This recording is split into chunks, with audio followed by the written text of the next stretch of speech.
And it was when the Lord was about to take Elijah up to heaven in a whirlwind that Elijah and Elisha went to Gilgal. And Elijah said to Elisha, "Stay here now, for the Lord has sent me as far as Bethel." But Elisha said, "As the Lord lives, and by the life of your soul, I will not leave you." And they went down to Bethel. Disciples of the prophets who were in Bethel came out to Elisha and said to him, "Do you know that today the Lord will take your master from you?" And he said, "I know it too. Be quiet." Elijah said to him, "Stay here now, for the Lord has sent me to Jericho." And he said, "As the Lord lives, and by your life, I will not leave you." And they came to Jericho. Disciples of the prophets who were in Jericho approached Elisha and said to him, "Do you know that today the Lord will take your master from you?" And he said, "I know it too. Be quiet." Elijah said to him, "Stay here now, for the Lord has sent me to the Jordan." And he said, "As the Lord lives, and by your life, I will not leave you." And they both went. 50 men of the disciples of the prophets went and stood opposite them from a distance as they both stood at the Jordan. Elijah took his mantle and rolled it up and struck the water, and it divided to this side and to that side, and they both crossed on dry land. And it was when they crossed that Elijah said to Elisha, "Ask what I shall do for you, while I am not yet taken away from you." And Elisha said, "Please let there be a double portion of your spirit on me." And he said, "You have made a difficult request. If you see me taken from you, it will be so to you, and if not, it will not be."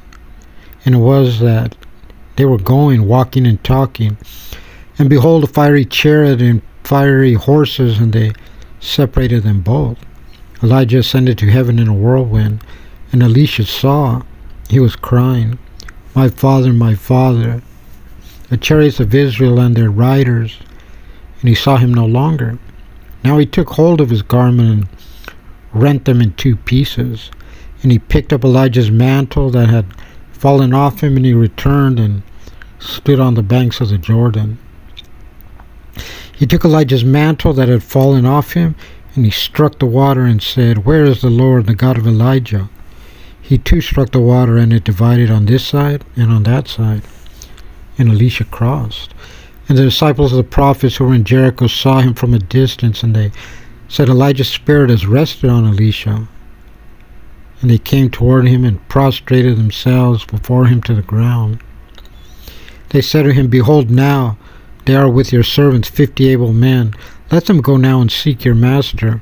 Perhaps a wind from the Lord has carried him off and thrown him in one of the mountains or in one of the valleys." And he said, "You shall not send." And they urged him until he was ashamed, and he said, "Send." And they sent 50 men, and they searched for 3 days, but did not find him. They returned to him when he was staying in Jericho, and he said to them, "Did I not say to you, you shall not go?" People of the city said to Elisha, "Behold, the city is a good place to live in, as my Lord sees, but the water is bad, and the land causes people to die." He said, "Take me to a new jug and put salt therein." And they took to him. And he went out to the source of the water and threw salt there. And he said, "So as the Lord said, I have cured these waters. There will no longer be death and bereavement from there." And the water became cured to this day, according to the word of Elisha that he spoke. And he went up from there to Bethel, and he was going up on the road, and some little boys came out of the city and jeered him, said to him, "Go away, baldy, go away, baldy." And he turned around and saw them, and he cursed them in the name of God.